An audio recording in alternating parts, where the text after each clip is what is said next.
Hello little artists, welcome back to our colorful drawing world. Today we are going to draw the cutest duck together. So grab your paper and crayons and let's dive into the fun of drawing. Are you ready? Let's get started. Start by drawing a big round circle for the duck's head. Right under it, draw two lines for the neck. Now create a small circle for the body. Easy peasy, right?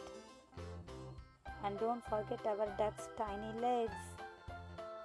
Let's give our duck some personality. Add big round eyes with cute eyelashes.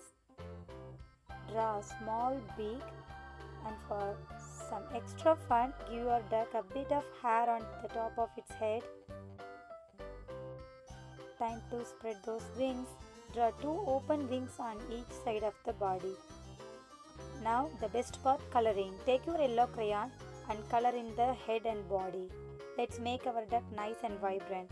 Use orange for the beak and wings. Doesn't it look cheerful?